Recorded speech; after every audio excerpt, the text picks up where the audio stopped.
Natural રિસોર્સિસની definition અને meaning જોયેલો હતો. સાથે સાથે આપણે types of natural resources discuss કરેલા હતા અને રીઝન્સ ડિસ્કસ કરેલા હતા કે નેચરલ રિસોર્સિસનું જે વધારે પડતું એક્સપ્લોઇટેશન એટલે કે વધારે પડતો યુઝ થાય છે એના માટે કયા કયા રીઝન અવેલેબલ છે અથવા તો કયા રીઝન કહી શકાય એના માટે વધારે ઉપયોગ માટે ડિસ્કસ કરેલા હતા. હવે આપણે એ રીઝન એ બધી વસ્તુ થાય છે એના લીધે કયા પ્રોબ્લેમ્સ અરાઇઝ થાય છે એ જોવાના છે આ લેક્ચરમાં. So first problem is deforestation. હવે આગળના પ્રીવિયસ લેક્ચરમાં આપણે ઓલરેડી ડિસ્કસ કરી લીધું છે કે ડિફોરેસ્ટેશન મીન્સ શું, તો કે હ્યુમન બીંગ છે એને ઇકોલોજીકલી અથવા તો સોશિયલી કોઈ પણ નીડ છે એને ફૂલફિલ કરવા માટે ટ્રીઝ છે જે જંગલો છે બરાબર એનો બેફામ આડેધડ ઉપયોગ કરે છે, એને કટ કરી નાખે છે અને જંગલની વિસ્તારમાં જે સદંતર ઘટાડો થાય છે તો આ બધી જે વસ્તુ છે એને શું કહેવાય? Deforestation. Deforestation is the clearing of trees, transforming a forest into cleared land, removing of the forest and trees for the construction of any man-oriented amenities is deforestation. Thus, for the purpose of making the life easy, human beings intentionally distract or remove the forest and trees. This may be done for any purpose like vegetation, for agriculture, commercial, housing, or it may be for getting firewood for fuels. All these activities results into removal of trees. જેવી રીતે આપણે આગળના લેક્ચર્સમાં discuss કરેલું જ છે ડિફોરેસ્ટેશનને ડિટેલમાં, તો એ જ બધું વસ્તુ અહીંયા કીધેલી છે અને આપણે કયા હ્યુમન બીંગ છે એ કયા કયા પર્પઝ માટે ડિફોરેસ્ટેશન કરે છે એના રીઝન્સ આપેલા છે. Then next is desertification. What is that? So desertification, the two main causes of desertifications are climate variance and human activities. Removal of the natural vegetation may it be for fuel, agriculture activities, etc.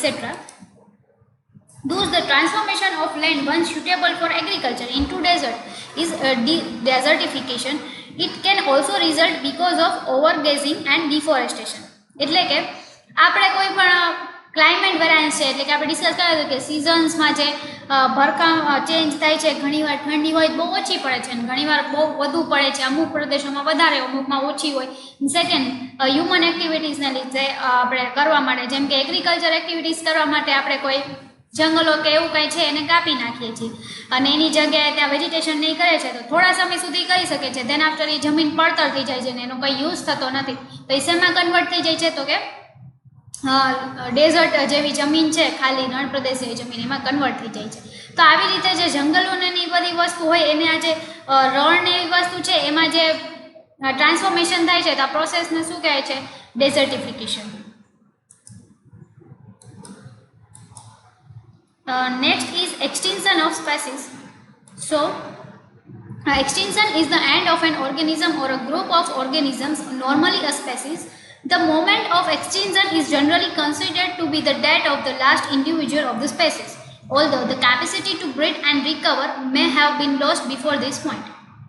More than 99% of all species, amounting to over 5 billion species that ever lived on Earth, are estimated to be extinct.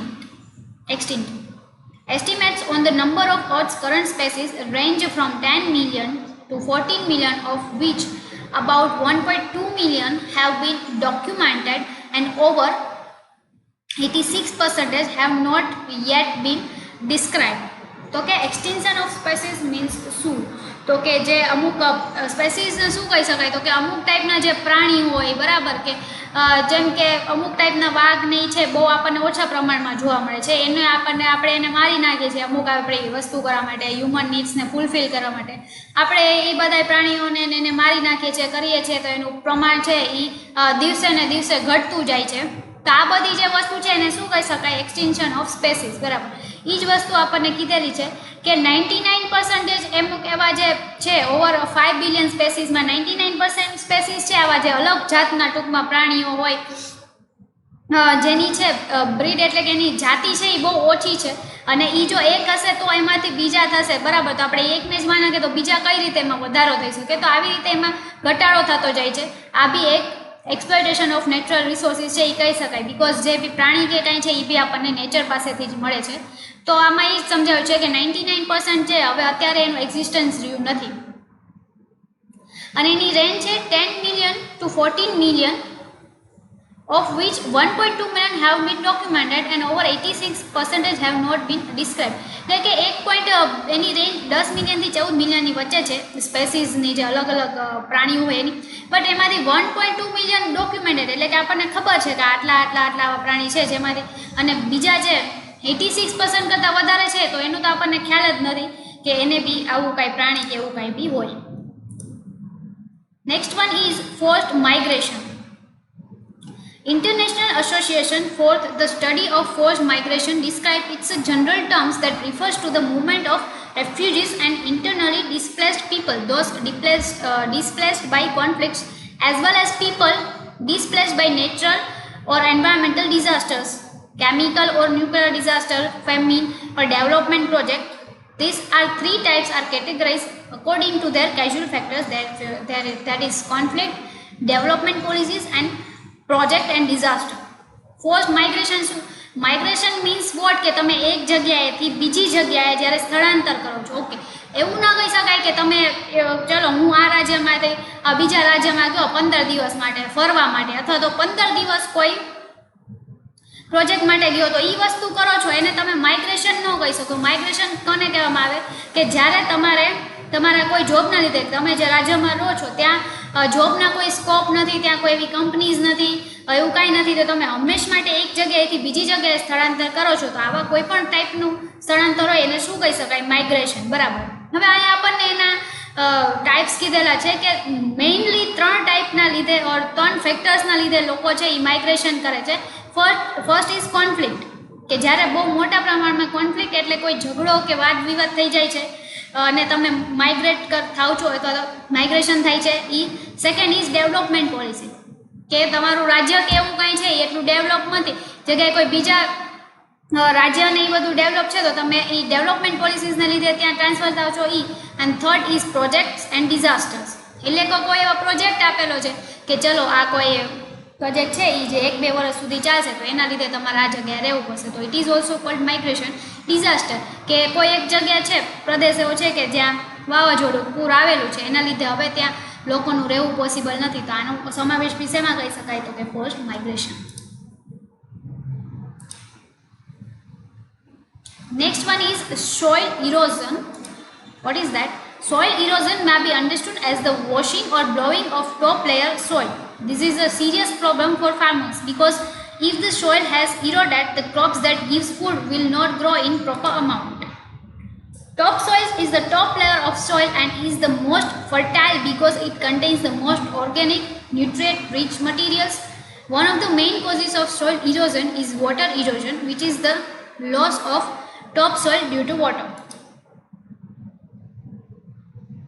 So soil erosion શું? એટલે કે જમીનનું જે વધારે પ્રમાણમાં આપણે ઉપયોગ કરે છે એના લીધે થઈને જમીનનું જે આગળનું લેયર હોય, ફર્સ્ટ લેયર હોય, જે બહુ ફળદ્રુપ જમીન હોય, બરાબર, એમાં આપણે ક્રોપ, એટલે કે એમાં ક્રોપ મીન્સ પાક, બટ અમુક એવી દવા અને એના લીધે આપણે એની ફળદ્રુપતા છે એ ઘટાડી દે છે. હા, જ્યાં થોડાક ટાઈમ માટે તમને બહુ એડવાન્ટેજ આપશે સ્ટાર્ટિંગમાં કે બહુ ફટાફટ પાક ઉગશે, બહુ સારો ઉગશે, ઠીક છે, થોડાક વર્ષ સુધી ચાલશે, બટ દેન આફ્ટર એની ફળદ્રુપતા છે એ જતી રહેશે અને એક પોઈન્ટ ઓફ ટાઈમ એવો આવી જશે કે તમને એ જમીનમાંથી કાંઈ પણ જાતનો પાક કે એવું કાંઈ મળશે નહીં. તો આ વસ્તુ છે એને શું કહી શકાય? તો કે સોઇલ ઇરોઝન. આના માટે સૌથી મોટો પ્રોબ્લેમ કોઈને થાય છે કે ફાર્મર્સને. જો સોઇલ ઇરોટેડ થઈ જાય છે એટલે કે જે બગડી જાય છે, એની જે ફળદ્રુપતા છે એ જતી રહે છે, તો જે ક્રોપ્સ ઉગાડે છે, બરાબર, ખાવા માટેના જે બી કાંઈ ક્રોપ્સ ઉગાડે છે એ એટલી બધી અમાઉન્ટમાં ઉગશે નહીં, અથવા તો બહુ સારી એવી ક્વોલિટીના કે એ થશે નહીં, બરાબર. તો એ જ વસ્તુ આપણને અહીંયા કીધેલી છે. Next is oil depletion. What is that? Oil depletion is the decline in oil production of a well, oil field or geographic area. Contamination such as dirt, water, air, etc. can greatly influence the rate of lubricant degradation. Dirt containing fine metal particles can be a means that sparks and speed up the degradation process of lubricant. Air and water can provide a source of oxygen that reacts with oil and leads to oxidation of the lubricant. Oil depletion એટલે કે કોઈ કંઈ તેલ કેવી છે બરાબર, એનો વાવ છે તેલની કે એવું કાંઈ છે બરાબર, એનો બહુ વધારે પ્રમાણમાં યુઝ થતો હોય કરતો હોય, આપણે કહી શકાય કે પેટ્રોલ કે એવું કાંઈ છે તો એને બી આપણે વન ટાઈપ ઓફ ઓઇલ કહી શકીએ બરાબર. તો એનો બધો બહુ વધારે પ્રમાણમાં યુઝ થાય છે, અથવા તો એનો છે જે શુદ્ધતા હોય છે એ જતી રહે છે ડર્ટના કારણે, એટલે કે ઘણો બધો કચરો ઉડે છે, જેમાં વોટર પોલ્યુટેડ હોય તો એમાં જે વોટર યુઝ કરવામાં આવે એ ઘણું બધું પોલ્યુટેડ, તો એના કારણે જે મોસ્ટ ઓફ કમ્પોનન્ટમાં આપણને એ વસ્તુ મળવી જોઈએ ઓઇલ એ મળતું નથી, અને વધારે પ્રમાણ શેમાં જતું રહે છે તો કે જે વેસ્ટ નીકળતું જાય છે એમાં જતું રહે છે. તો એના કારણે બી જે આ નેચરલ રિસોર્સિસ છે, એક તો અમુક ટાઈપના ઓઇલ છે બહુ આપણને ઓછા અમાઉન્ટમાં મળે છે, અને જો એમાંથી વધારે પડતો અમાઉન્ટ છે એ વેસ્ટ થઈ જશે તો આપણને જે ઓઇલ જે મેઇન આઉટપુટ છે એ બહુ ઓછું મળશે, જેનો એડવાન્ટેજ છે એ બધાને મળી શકશે નહીં. So that is called oil depletion. Dirt એટલે કે ધૂળ છે એ શું કન્ટેન કરે છે તો કે ઘણા બધા ટાઈપના મેટલ્સ છે ને એવી બધી વસ્તુ છે એ કન્ટેન કરે છે, જે આવીને આમાં પડે છે ક્યાંયથી ઉડીને બરાબર. તો એના કારણે છે જે આ ઓઇલ મળવાની પ્રોસેસ છે એ બહુ ઓછી થઈ જાય છે. Next point is ozone depletion. What is ozone?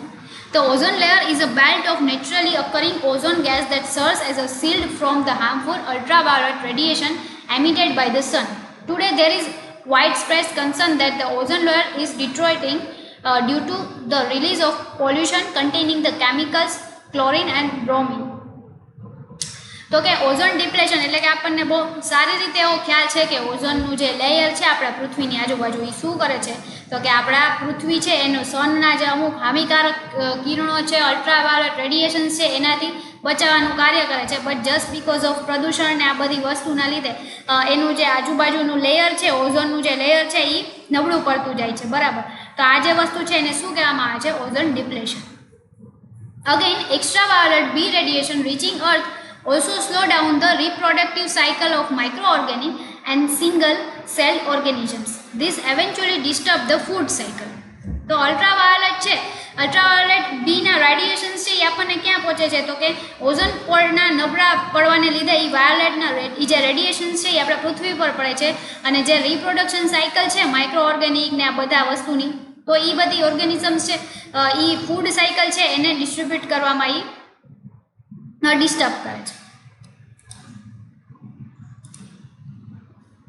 Next one is greenhouse gas increase.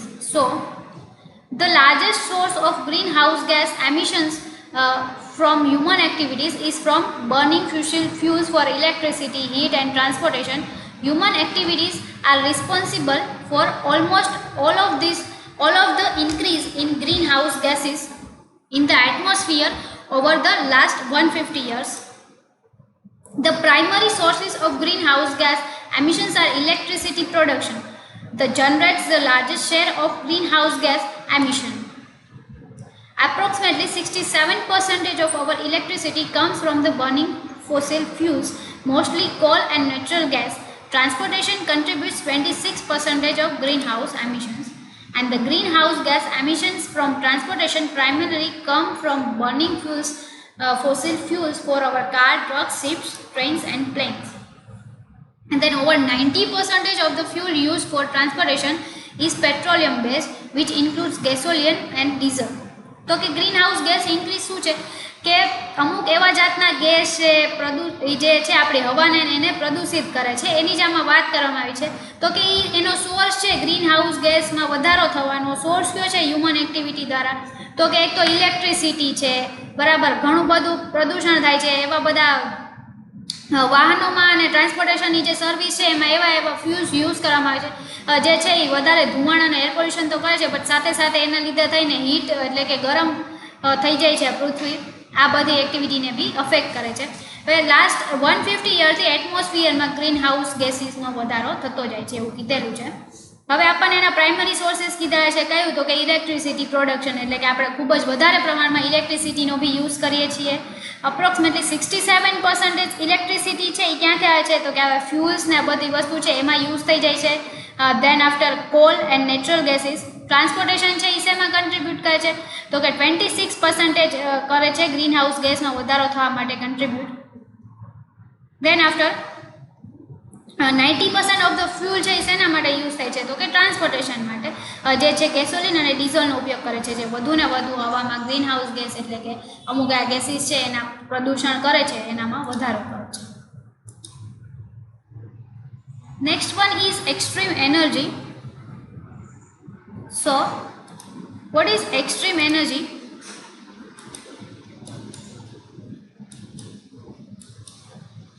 That is, extreme energy is often considered as a category which includes all the new, more intensive and environmental destructive energy extraction methods that have been spreading across the globe in recent years. Methods such as tar sands, open cast mining, also called the oil sands, mountain top removal, deep water drilling, shale gas extraction by hydraulic fracture, that is fracking, can also be considered as extreme energy.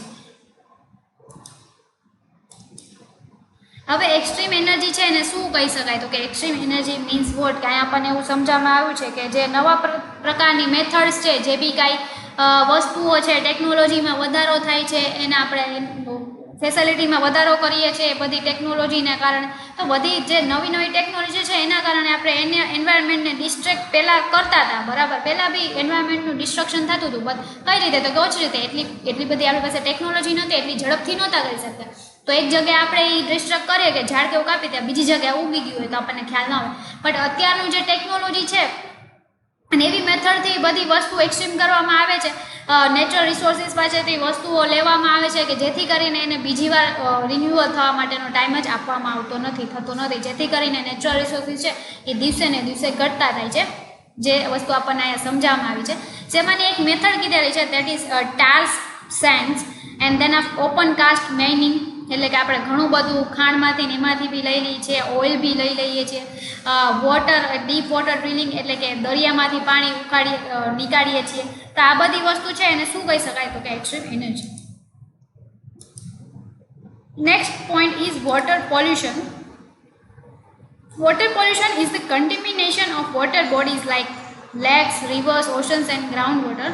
This form of environmental degradation occurs when pollutants are directly or indirectly discharged into water bodies without adequate treatment to remove harmful compounds from them before disposal. Around half of all ocean pollution is caused by sewage and wastewater. So what is water pollution. તો આપણને આ water પોલ્યુશનનો સૌથી main resource વિશે વાત કરેલી છે કે જે આપણે દરિયામાંથી મળે છે, બરાબર. જે બી દરિયામાં આપણને ગેસીસ કે જે બી કાંઈ મળે છે, જે બી કાંઈ ઓઇલ કે એવું મળે છે એમાંથી કાઢીએ છીએ, તો એના માટે આપણે ઘણા એવા બધા મશીન્સને એનો યુઝ કરીએ છીએ, જેની કારણે બી ઘણી બધી વોટરને છે એ નુકસાન થાય છે.